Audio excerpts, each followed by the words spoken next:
Чухал шударгаар шуурхай урд нураатай оргил цаг мэдээллийн хөтөлбөр хийж байна.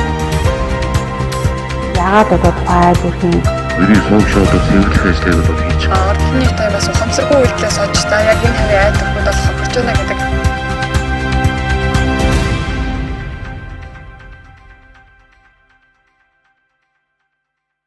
Оройн үзэгчдээ чухлыг шударгаар шуурхай урган нураатай оргил цаг мэдээллийн хөтөлбөрийн 21 цагийн мэдээ эхэлж байна. Үзэгч та бүхэн мэдээллийн хөтөлбөрт анхаарлаа хандуулна уу?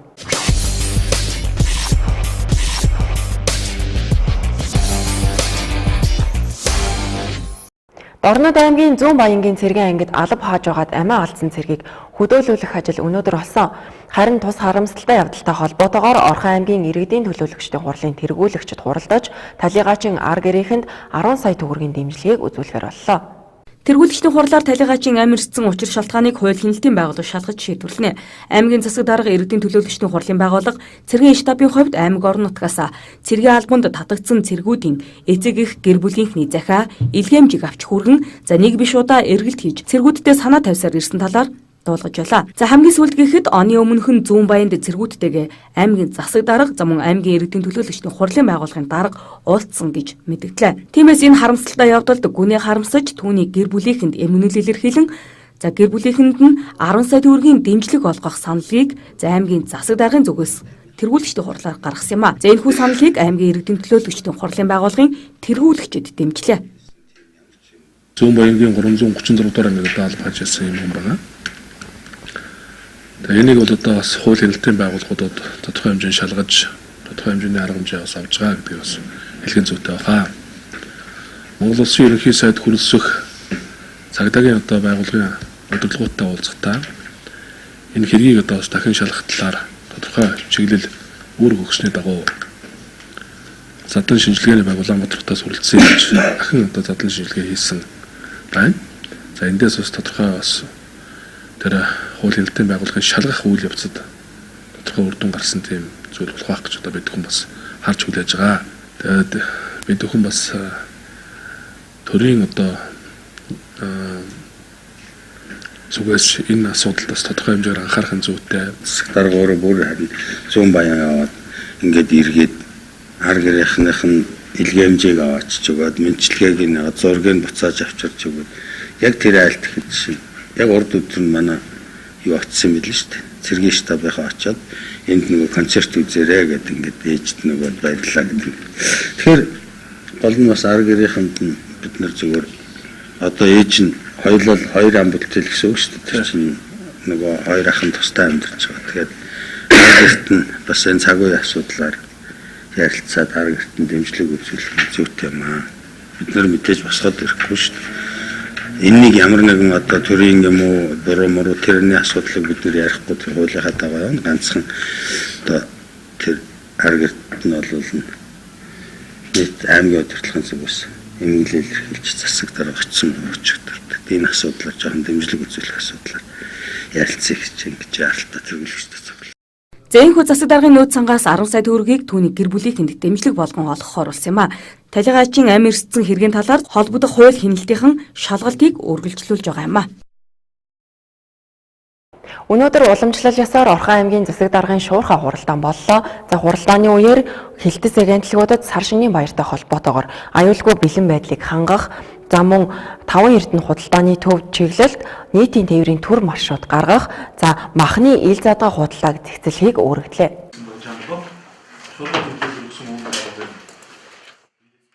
Сар шинийн баяр дөхөж айл өрх бүр бууз банш эдэ шүүсээ бэлтгэж махны эргэлт гарч байна. За тиймээс 5 эрдэнэ худалдааны төв чиглэлд нийтийн тээврийн түр маршрут гаргахыг за өнөөдөр засаг дарга холбогдох албаныханд үүрэг болгож байна. Евроэко төгөл хорооллын одоо цэцлэг хүрээнд бол сансар болох гээд бас гадуур худалдаа үзэсгэлэн худалдаанууд нэлээд ихэр гарч ирэх шиг байна.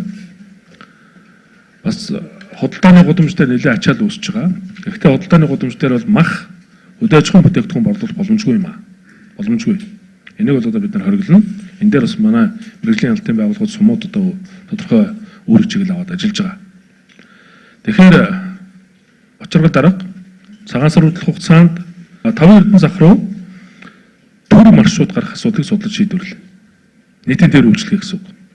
Энийг одоо автобусууд хүүхдүүд амарж байгаа нөхцөл байдалд хүүхдийн автобусаар ч мөн нөхөн гүйцэтгэх боломж олцох асуудалд тооцоог нь гаргаад энэ ажиллагааг одоо өнөөдрөөс авахуулаад зохион байгуулнаа. Ингэж өгөхөөр нөгөө иргэд одоо ил задгаа махбодолталчих гэдэг асуудлаас харьцангуй сэргийлэх боломж олцсон үүснэ гэж одоо бодож байна. Энэ дээр одоо чиглэл дарга нэг арга хэмжээ зохион байгуулж хэрэгжүүлнэ. За мөн өнгөрөгч нэм гарагт засаг даргын иргэдтэй хийх уулзалт өндөрлөж нийт 24 багийн 2500 орчим иргэдтэй уулзалт хийсэн. За энэхүү уулзалтаар ялангуяа орон сууцны хорооллын иргэдээс дэм бодлуудыг тодорхой журмаар зохицуулахыг хүссэн санал ихээр ирж байна. За тиймээс журам боловсруулж ойрын хугацаанд шийдвэрлэх шаардлагатай байна гэсэн юм а. За мөн сар шинийн баяр ирэх 7 хоногт таарах тул за ханаа томоогийн дэгдэлтийг нэмэгдүүлэхгүй байх чиглэлд эрүүл мэндийн газар зөвлөмжийг иргэдэд сайтар хүргэх, за чанар стандарт хадгалалтын горим алдагдсан хүнсний бараа бүтээгдэхүүн иргэдэд худалдаалагдах эрсдлээс сэргийлж арга хэмжээ авахыг мэргэжлийн хяналтын газарт за нийтийн тээврийн үйлчилгээний доголдлоос урьдчилан сэргийлэх зэрэгт тус бүр үүрэг даалгаврыг өгсөн юм а. За иргэдтэй уулзалт хийж явах үед одоо за урд нь ч гэсэн гарч ирсэн та дэм буудалтай холбоотой асуудал нэлээд анхаарлын төвд байгаа. Ямар нэгэн байгууллагуудаар одоо хэлж яриад энэ асуудал нэг тийм тодорхой үр дүн гарахгүй байна. Тэгэхээр хотын захирагчийн алба нийслэлийн туршлагыг одоо бас орон нутагт хэрэглэх хэрэгтэй. Журмыг боловсруулах дуусгах хэрэгтэй. Ажлын хэсэг томил энэ дээр. Үүнтэй холбоотой журмын боловсруулах ажлыг яралтаа дуусгаж иргэдийн төлөвтэй хурлаар хэлцүүлэх асуудлыг зохион байгуулъя. Шаардлагатай гэж үзэх юм бол 2 сарын 22-нд дурлалт иргэдийн хурлаар оруулж болно гэж ойлгож байгаа. Үүнтэй холбоотой дараагийн арга хэмжээнүүд бас авагдаж байна. За энийг одоо хийж гүйцэтгэнэ. За малчин банк байгуулагдж байгаатай холбоотой шижид хөтөлбөрүүдийг маш сайн анхааралтай хийх хэрэгтэй. Улсын бүртгэл хэлцээхаа. Одоо шижид хөтөлбөр нэг замбраагүй явагддгоос нөгөө нэг иргэдийн тоо бас баг дээр худлаа гардаг. Тийм ээ? Тэгээд тэнд хооронд иргэд бас хоорондоо завсардаад байдаг. Нэг газар давхцал бий болоод байдаг гэл. Дараа нөгөө сонгуультай холбоотой асуудал дээр ч гэсэн бөө маргаан гардаг шүү. Тийм учраас тухайн багаас нь хасагдсан тэр бичиг баримтын үндэслээд багийнхантай нэлээд сав илдээ холбоотой ажиллаж энэ асуудлыг зохион байгуулаарай. За мөн худалдаа авах ажиллагаа хөрөнгө оруулалтын ажлыг чанаргүй хийсэн аж ахуй нэгж иргэдэд зохих хариуцлагыг ноогдуулах шаардлагатай гэсэн юм а. Үргэлжлүүлэн та бүхэн шуурга хуралдаанаас бэлтгэсэн 2 сумын цаг үеийн мэдээллийг хүргэж байна. Баян өндөр сум гахаа мялзан өвчнөд холбоотойгоор аймгийн засаг даргын захирамжийн хүрээнд гахаа устгалын ажлыг Эрдэнэт үйлдвэр, хот огжуулах газар, онцгой байдлын газар, мал эмнэлгийн газар, мэрэгчлийн хяналтын газруудтай хамтран ачлын хэсэг байгуулан үргэлжлүүлэн зохион байгуулж байна. Мөн Баян өндөр сумын сум хөгжүүлэх сангийн дансанд 14 зээлдэгчийн 11.3 сая төгрөг төлөгдөж, дансны үлдэгдэл 124.9 сая төгрөг болсон байна. Мөн сумын хэмжээнд орон сууцны нэг давхарт үйл ажиллагаа явуулдаг 11 дэм буудлын судалгааг гаргаж 151 иргэний санал гомдлыг нэгтгэн баталгаажуулж аймгийн хууль эрх зүйн хэлтэст хүргүүлжээ. За энэ устгалын ажилтай холбоотойгоор бол бас сошиалд бол бас буруу ташаа мэдээлэл явсан. Өнөөдөр газар дээр нь мал эмнэлгийн газар, онцгой байдлын мэргэжлийн хяналтын газрын байцаагчид ажиллаж байгаа. За гахааг устгаж байгаа гахаан толгой алга болсон. За энэнийг бол бас хяман цэгтэр зарж ирсэн нэг онцгой байдлын газар мэргэжлийн хяналт олж дахин устглаа гэсэн юм ташаа мэдээллийг бол бас явсан. Энэ бол одоо бас буруу мэдээлэл шүү гэдгийг бас залруулан хэлэх байна.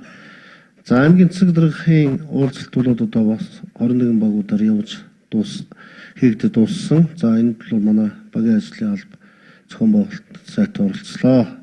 За мөн Баян өндөр сумын хэмжээнд эко хавтан цемент блок үйлдвэрлэдэг 16 иргэн 2 аж ахуйн нэгж үйлдвэр одоо үйл ажиллагаа явуулж байна. Төмөр материалаар хашаага барьсан 222 цемент блок хавтангаар хашаага барьсан одоо 549 иргэн байна. За Баян өндөр сумын мал сүргийг шимэгчдэх өвчнөөс одоо эмчилэн сэргийлэх ажлын төлөвлөгөө халдварт өвчнөөс үргэлжлэн сэргийлэх арга хэмжээний ажлын төлөвлөгөө сумын иргэдийн төлөөлөгчдийн хурлын 12 дугаар хуралдаанаар одоо батлуулсан байна. За 2019 оны 1-р сарын 25-ны өдрийн байдлаар бугт түлээний захад 100 м3, буян танга түлээний захад 450 м3, орхон түлээний захад 40 м3, өндөр буурал түлээний захад 60 м3 түлээний модны нөөцтэй байна. Мөн Баян өндөр сум онцгой байдлын газраас ирүүлсэн албан мэдээллийн дагуу багуудын ажлын алба, гамшигаас хамгаалах сайн дурын ажилтан, хөршийн холбоо, гудамжны ахлагч, багуудын нутаг дэвсгэрдэх байгууллага аж ахуй нэгжүүдэд гал дүүмрийн осол, бага насны хүүхэд өндөр настан, хөгжлийн бэрхшээлтэй иргэдийг хараа хяналтгүй орхиж, цоочлохгүй явж болохгүй талаарх мэдээлэл хүргэн ажиллаж байгаа гинэ. Харин Жаргалан сумын тухайд гахаан мялзан өвчнөд холбоотойгоор 14 хоногийн ажлыг зохион байгуулж, өнөөдрөөр дуусгуур болж байгаа бөгөөд өнгөрсөн хугацаанд 273 гахаг устгалд оруулж ажилласан байна. Өнгөрсөн 7 хоногт инх төвшин гэдэг фермерийн иргэний хүсэлтийн дагуу 159 гахаг одоо устгалж аймгийн онцгой байдлын комисс, хот хөгжүүлэх, мэдээллийн газар, за мал эмнэлгийн ажилтнуудтай хамтарч одоо устгалд орууллаа. За Жаргалан сумд 3 айлын 123 гахаа байгаа өнөөдрийн байдлаар. За цаашааны баярыг тавилгатай холбогдуулан 2019 оны 1 сарын 25-нд сумын хэмжээнд хог цэвэрлэгийн ажлыг зохион байгуулж, за нийт 80 гаруй иргэд оролцож 128 м3 хогийг одоо цэвэрлж хогийн цагт устгасан байна. Асгасан байна. За мөн хот хөгжүүлэх газартай хамтран 1 сарын 26-ны өдөр нохоо устгалын ажлыг зохион байгуулж, сумын хэмжээнд 36 нохоог одоо устгалаа. За өнгөрсөн 7 хоногт Жаргалан доо болон Улаанлагын багийн эдийн нийтийн хурал болж багийн цэцэрлэгийн тайлангаа давж тус 2 багийн цэцэрлэгийн тайланг 100% хангалттай гэж дүгнэгдсэн. Энэ үйл цэцэрлэг за 2018 онд Улаанлагын багууд дээр ирсэн эдийн нийтийн хурлаас гарсан санал хүслийн дагуу хэрэгжүүлсэн ажлын тайлан 2018 оны ажлын тайлан, төчнжлэн ажлын тайлан болон 2019 онд хэрэгжүүлсэн ажлын тайлан танилцуулж, эдээс гарсан санал хүсэлтийг газар дээр шийдвэрлэж ажиллалаа. Орхон аймагт томоогийн дэгдэлттэй холбоотойгоор сургууль цэцэрлэгийн үйл ажиллагааг 1-р сарын 15-наас 2-р сарын 1-ний өдөр хүртэл хязгаарлалт хийсэн. За гисэн хідээч боловсрал соёл шинжлэх ухаан спортын яамны сайдын тушаалын дагуу 2-р сарын 11-ний өдрөөс эхлэн цэцэрлэг сургуулийг хичээлүүлэхээр болжээ. Тодорхойлбол бүсийн онцлог амжилтны төвд 379 иргэн хэвтэн эмчлүүлж байгаагаас 106 буюу 28%, түргэн тусламжийн үйлчилгээнд нийт 466 удаагийн дуудлага өнгөрсөн 7 хоногт ирснээс 150 буюу 32.8%-ийг тус том эзэлж байгаамаа. Үүнээс үзэхэд тэгээс 4 насны хүүхдүүдийн өвчлөл 74% байгаа юм. Сургууль цэцэрлэгийн хязгаарлалтыг эхлүүлэхэд томоогийн өвчлөл 17.8% байсан бол өнөөдөр 8.3%-д хүрсэн байна. Тиймээс засаг даргын захирамжаар гаргасан хязгаарлалтын хугацааг дуусган хичээл эхлүүлэх боломжтой гэсэн юм а. За харин боловсролын газраас боловсрол соёл шинжлэх ухаан спорт яамны сайдын тушаалаар 2-р сарын 4-ний дуустал гэж хөл хорой тогтоосон бөгөөд за сар шинийн баярын өдрүүд үргэлжлэх тул 2-р сарын 11-нд хичээлийг эхлүүлэх болсныг дуулгасан юм а. Тэгэхээр томоо төс төвчин 11.8%-ийг эзэлж байна. Энэ өмнөх 7 хоногийн байдлаас 1.2%-аар бол өссөн үзүүлэлттэй байгаа. За аймагуудын хэмжээнд буюу 21 аймгийн хэмжээнд томоо төс төвчин 14.6%-тай байгаа. За үүнээс одоо 15%-аас дээш өвчлөлттэй байгаа 12 аймаг байна. Үүнд Ар ханга, Баян хонгор, Булган, Дорнговь, Дундговь, Завхан, Өвөр ханга, Өмнөговь, Сэлэнг, Төв, Увс, Ховд гэсэн аймагуд бол байна. Тэгэхээр одоо сар шинтэй холбоотой үйл ажиллагаанд бол эдгээр аймагуудад бол дэгдэл өндөртэй байгааг иргэд бас анхаарах хэрэгтэй. Сайдын тушаалаар бол 9%-аас доош орсон тохиолдолд карантиныг одоо цуслах байгаа. Тэгэхээр цаг үетэй холбоотой мэдээлэл харж байгаад ер нь бол одоо 10-аас 14 хоног үл эхний ээлжинд одоо хүүхдийн байгууллагыг хөл хорой тогтоох шаардлагатай. Орхон аймагт хаах ийм тушаал гарсан байгаа. За мөн сайдын А747 тушаалаар бол цагаан сарын шинийн нийгэм хоёрын таарсан 7 хоног амардаг байгаа. Тэгэхээр хичээл сургалтын үйл ажиллагаа бол 2 сарын 11-ний өдрөөс орно гэсэн үг болж байна. За голны эцэг эхчүүдэд сар шинийн баярын өдрүүдэд золголт хийхдээ бага насны хүүхдийг шүлстэж үнсэхгүй байх, амны хаалт хийх, ам хамрын санаац хийх, за гарын арин цэврийг тогтмол сайтар сахих, за хүүхдийн дархлааг сайтар дэмжиж өгөхийг эрүүл мэндийн газраас анхааруулж зөвлөж байна. Шөнийн цагаар арх согтууруулах ундааг хууль бусаар гар дээрээс шаглан худалдаалагчид нэмэгцээр байгааг Орхон аймгийн цагдаагийн газраас мэдээлж байна. Тэдний хувьд гарал үүсэл нь тодорхойгүй арх тамхиг ихэвчлэн үйлчилгээний газрууд хаасны дараа худалдаж байгаа нь цаашлаад иргэдэд ямар ч эрсдлийг дагуулж болзошгүй. За тиймээс шагчдын эмх замраагүй худалдааг зэгцлэх, иргэдийн хэрэгцээ шаардлагад нийцүүлэн шөнийн дэлгүүрүүдийн үйл ажиллагаатай холбоотой шийдвэрээ эргэн харахыг аймгийн удирдлагуудад санууллаа. Орхон аймгийн цагдаагийн газар аргаа барсан уу гэлтэй ядахтаа шөнийн дэлгүүрийг ажиллуулж өгөхийг орон нутгийн шийдвэр гаргагчдаас хүсэж байна. За учир нь Эрдэнэт хотын шагчдын намаа хүрээгээ тэлж нэмэгдэн дийлдэгэ байсанд байна. Өмнө нь 10 гаруй эмэгтэй шагийн намаа эрхэлдэг байсан бол одоогийн байдлаар 20 гаруй шагчинтай болсон. За ингэхдээ бүр арган найрыс, орц хонгил, подвол бүр таксинд хүртэл арх согтууруулах ундагаа нуун зарж байгааг шатгалтаар илрүүлсээр байгаа юм а. Тэдний хувьд иргэдийн хэрэгцээн дээр тулгуурлаж ашиг олж гин гэсэн юм. За жишээ нь 2100 төгрөгийн үнэтэй нэг хайрцаг тамхиг 5000 төгрөгөөр, 8-9 төгрөгийн үнэтэй шил архийг 20000 төгрөгөөр гих мэтчлэн нэг нуглан зарж өдөртөө доот талан цэвэр ашиг 100,000 төгрөгийг олж байна. За гэхдээ гарал үүсэл нь тодорхойгүй, баталгаагүй бүтээгдэхүүн гэдгийг иргэдэд онцгойлон анхааруулан сануулж, за гаргасан шийдвэрээ эргэж харахыг орон нутгийн удирдлагуудаас хүсэж байгаа юм а. Одоо өчтөрийн байдлаар гэхэд 15 шинээр одоо шаг зардаг эмэгтэйчүүдийг бүртгэж явлаа. Эрэгтэй хүмүүс байна, эмэгтэй хүмүүс байна, хүүхэд бараг шахуу насан туршгүй шахуу хүүхдүүд байна. Энэ асуудлаар бүр одоо шөнийн 4 цаг хүртэл бүр эрүүгийн цагдаа нийтийн хэв журам хамгаалах засгийн хамтарсан ажиллагаануудыг явуулсан. Энэ албан ёсны мэдээнүүдэд шагчд эргээд гараад ирсэн үү? Гарсан. Бүгд гараад ирсэн. Одоо дэлгүүрийн асуудал дээр одоо энийг эргэж харж бас нэг нөхцөл байдлыг судалж үзмэл санагдаад байгаа юм л да. Буцаад энэ одоо шагчд гараад ирж байгаа асуудал дээр. За шагчдыг таслан зогсоох зорилгоор өдөр бүр уур хачин баг төгөл худалдааны төвийн орчим, чандман зэрэг газруудад тогтмол цагдаагийн эргүүл шалгалтыг хийсээр байгаач үр дүнд төдийлөн хүрэхгүй байгаа юм а. За ямар буудаж хороолтой биш торхоос өөр зохих хууль гэж үгүй нь тулгамдсан асуудал болоод байгаа юм а. Эрэгтэй хүн хүртэл орох. Элдэнэт орондоо ард иргэдийн амгалан тавиан байдлыг сахих, хамгаалах, эрүүл мэнд хамгаалах үүрэг нь танаа үүрэг гэж ойлгож байгаа шүү тийм үү? Тэр шагчтад байхгүй болгооч шүү дээ. Чадаж танаа үүрэг шүү дээ. Юу байгаа мэн хэдэн үнийг байхгүй болгоч шүү дээ. За 24 цагийн дэлгүүр ажиллуулад эхлэхэд аригчдын тоо нэмэгдлээ, гэр бүлийн орчны аригталт ихслээ гэдээсэн цагдаагийнхан 24 цагийн дэлгүүрийг нь хаачгаар шагчдаа дийлхэ боллоо гэж байгаа нь за нэг талаасаа учир нь олдохгүй айлын эрх хүүхэд шиг нөгөө талаасаа иргэд рүү чиглэгдэж байгаа аливаа ажлууд болон тогтоолт шийдвэрүүдийг гаргахдаа харилцан уялдаа холбоогүй байдаг төр захиргааны дарга нарын буруу гэлтэй.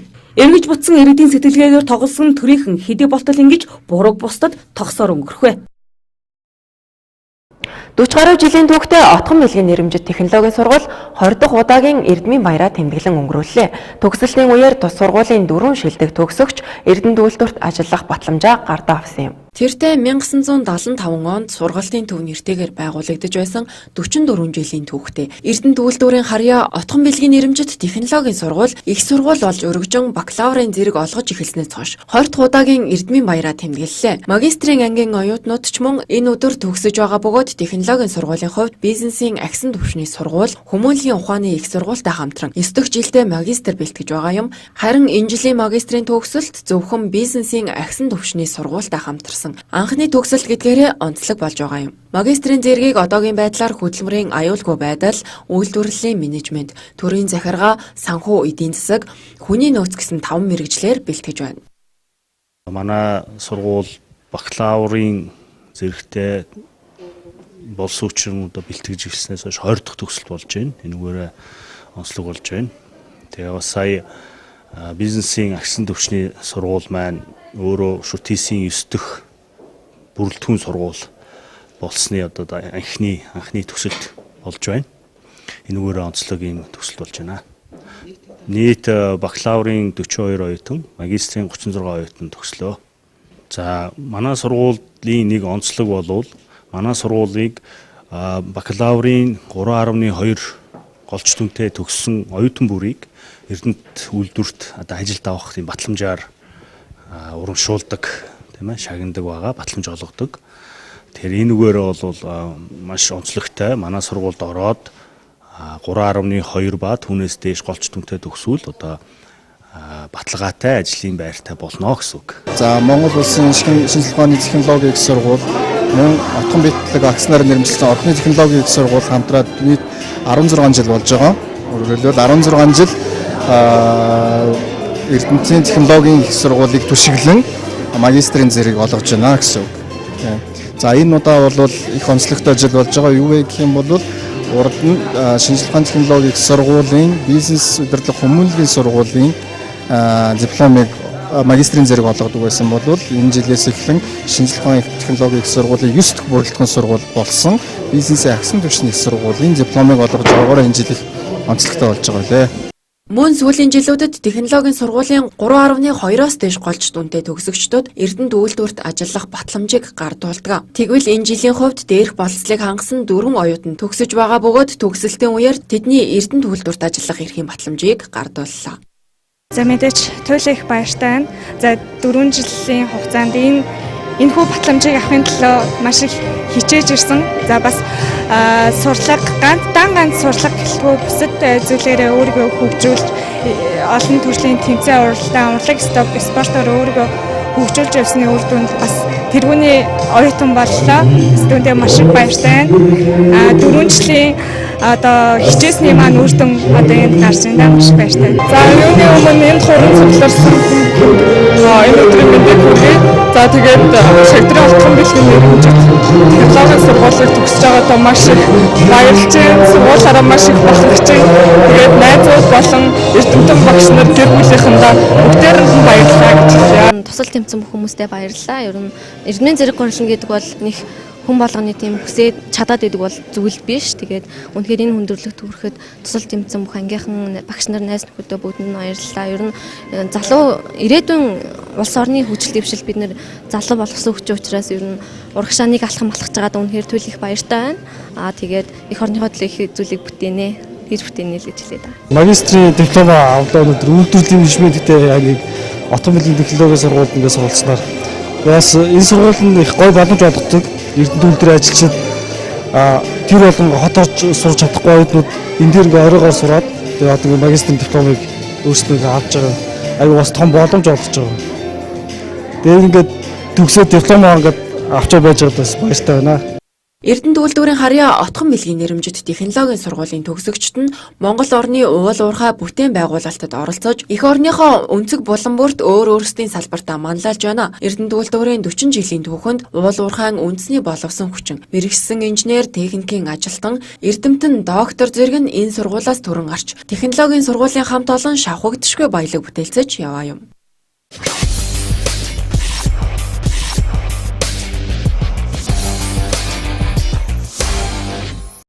Үзэгчдээ чөлөө дуран бүтээлийн NBHD телевизийн сурвалжлах баг яг одоо амрын талбайд хүрэлцэн ирээд байна. За энд Дорнод аймгийн Зүүн Баян сумын 336 дугаар цэргийн ангид алба хааж байгаад харамсалтайгаар амиа алдсан цэрэгт хүндэтгэл үзүүлж зуул өргөхөөр Эрдэнэт хотын маань иргэд хүрэлцэн ирээд байгаа юм. Ингээд та бүхэнд зуул өргөхөөр хүрэлцэн ирсэн ард иргэдийн сэтгэлдлийг хүргэе. Өнөөдөр эрдэмтчүүд маань нэгдээд Орхон аймгаас цэргийн албанд татагдаж яваад тэгээд алба хаажгаад амнасаа харамсалтайгаар алдсан энэ алтан толгой хүүгийн одоо хүндэтгэл үзүүлж гүн илэрхийлж байна.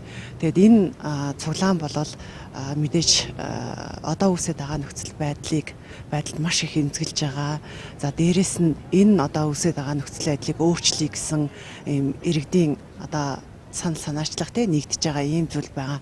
Тэгэхээр дахиад одоо хин нэгний хүүхэд ийм одоо харамсал гашуудал тээж эцэг эхийнхаа тий голыг нь харлуулж ах дүүстэй маш их гуйг авчрахгүй тулд бид нар нэгдэж байна. Тэгээд орхончууд ямар ч хэлсэн энэ зүйлд маш их харуулсаж гашуудж байгаа гэдгээ илэрхийлж байгаа. Дараа нь нэмээд одоо яг одоо Зүүн Баянгийн цэргийн ангид алба хааж байгаа хүүхдүүд байгаа. Бас Орхон аймгаас цэрэг татагдаад одоо яг цэргийн алба хааж байгаа хүүхдүүд байгаа. За мэдээж сошиалор ард иргэд маань хүүгээ цэрэгт явуулахгүй гэж ингэж байна. За уулын мод өндөртэй намтай олон хүний дотор сайнтай муутай гэдэг шиг бүх цэрэг армийг батлан хамгаалахын амыг бүх одоо цэрэгт байгаа тэр одоо ажилтан хүмүүсийг бид нар буруутгах ч юм уу тийм ээ. Тийм үзэл бодол тараах гэсэнгүү. Харин хамгийн гол нь одоо байгаа нөхцөл байдлыг бид бүгдээрээ өөрчлөе. За тэгээд энэ хүүхдийн төлөө ямар орхинчууд тийм ээ яг энэ талбай дээрээс бид нар дуу хууралж үтсэн. Тэгээд яг тэгж үтсэн тэр хүүдээ гашуудл илэрхийлье. За мөн бид нар яг хөвгүүдээ эр цэргийн албанд үтгэхдээ бид нар баяр хөөртэйгээр яслал төгөлдөр ингээд үтдэг. За тэгвэл бид нар тэр хүүхдүүдээ яг тэгж эргүүлж авмаар байна. Энэ цэрэгт явж байгаа хүүхдүүдийн маань амь нас, эрүүл мэнд баталгаатай баймаар байна. Тийм учраас энэ одоо эрүүл сарвал нийгмийг бүтээхийн тулд бид нар өнөөдөр нэгдэж байна. Өнөөдөр энийг хэн санаачилсан нь гол чухал зүйл биш. Хамгийн гол нь бид нар нэгдэж байгаа нь чухал зүйл. Цэргийн албан хаажгаад цэргийн албанд одоо байж байгаа талийнхаа шулсан хөлтийн одоо сүүлчийн замд нь үдэх ясл дээрээд одоо би цол жөөргөл буян үлдээл явж байна. Энэ дэхтээ одоо энэ зэрэг зодуул нүдүүлж янз бүр болсон л гэж ярьж шít. Тэгээд одоо үнэн худлаа нь мэдэхгүй байх. Тэгээд телевизээр хараад байгаа янз янзаар л ярьж байна. Одоо тэр үнэн худлааг нь ер нь мэдэх юм алга. Орхон аймгийн 1000 гаруй иргэн энд цуглан цаашдаа ийм аимшигтай хэрэг ахин буу гараасаа энэ имгэнэлт хэрэг үүгээр төгсөөсэй гэсэндээ талигачиг эцсийн замд нь үдэж лаата цуглааныг зохион байгууллаа. Оргил цаг мэдээллийн хөтөлбөр харилцагч байгууллагуудаас ирүүлсэн бизнес мэдээгээр үргэлжилж байна. 2014 оноос эхлэн Эрдэнэтийнхээ хэрэглэгчдэд хамгийн хямдун чанартай үйлчилгээг хүргэсээр ирсэн сайн супермаркет сар шинийн баярыг тохиолдуулан шар тос цагаан өрмөр багсарч хийсэн үн удаан жаргалын бэлэгдэл. Үлзий хэвийн баавны өргөтгсөн амтлагат худалдааг сар шинийн баярыг дуустал зохион байгуулж байна. Үлзий хэвийн баав нь суман гүн хүнсний үйлдвэрийн жил бүр уламжлал болгон үйлдвэрлэдэг хэрэглэгч олондоо хэдийн танигдсан. Хэрэглэгчдийн таашаалыг хүртсэн бүтээгдэхүүн юм. Мөн тус өргөтгсөн худалдаанд айл бүрийн тавгийн эдээнийхээ оройд тавьдаг самар, суур яв ингээд сумангуун хүнсний үйлдвэрийн бүтээгдэхүүнүүдийг үйлдвэрийн үнээр худалдаалж байгааг дуулгахад таатай байна. Түүнчлэн 15 ширхгээс дээш хэвийн бав худалдан авахд суур явинг бэлэглэх болно. Хэрэглэгч та бүхэн Апо нэрийн бүтээгдэхүүнийг хамгийн хямдаар албан ёсны эрхтэйгээр борлуулдаг гэдгээрээ танигдсан сайн супермаркетаас Апо компани хүнсний шилдэг брендийн нэг болох сайн брендийн бүтээгдэхүүнүүд дээж сүү болон газар шимийн даршилсан бүтээгдэхүүнүүдийг үйлдвэрийн үнээр худалдан авах боломжтой. Мөн сайн супермаркетад Оргил, Бооса, Бат Тэрэци зэрэг амттай чанартай бүтээгдэхүүн оруулж ирдгээрээ хэрэглэгчдэд хэдийн танигдсан худалдааны төвүүдийн Конти, Рошн зэрэг брендийн улаан малгай Төрөвөл, Золотой Көлүч, Барбарис зэрэг төрөл бүрийн оригинал Орос чихрүүдийг хамгийн хямдаар худалдаалж байна. Үзэгч та бүхэнд Монгол орны хөрс шороонд ургасан улаан буудаан дээд гурал, буянт малын шар тос, цагаан өрмөр, өвөг дээдсээс уламжлан ирсэн ардын уламжлалт аргыг өнөө цагийн шилдэг технологитой хослуулан үйлдвэрлэсэн суман гүн хүнсний үйлдвэрийн Үлзий хэвийн бавыг үйлдвэрийн үнээр авахыг хүсвэл Данистай худалдааны төвийн урд Эрдэнэт их дэлгүүрийн хойно байрлах сайн супермаркетыг зориорой. Харилцах утас 99 10 33 42. Чухлыг шударгаар шуурхаа өргөн нураатай Оргил цаг мэдээллийн хөтөлбөрийн 21 цагийн мэдээ өндөрлж байна. Хөтөлбөрийн төгсгөлд ус цагуур орчны шинжилгээний газраас ирүүлсэн цагаагаар мэдээллийг хүргэх болно.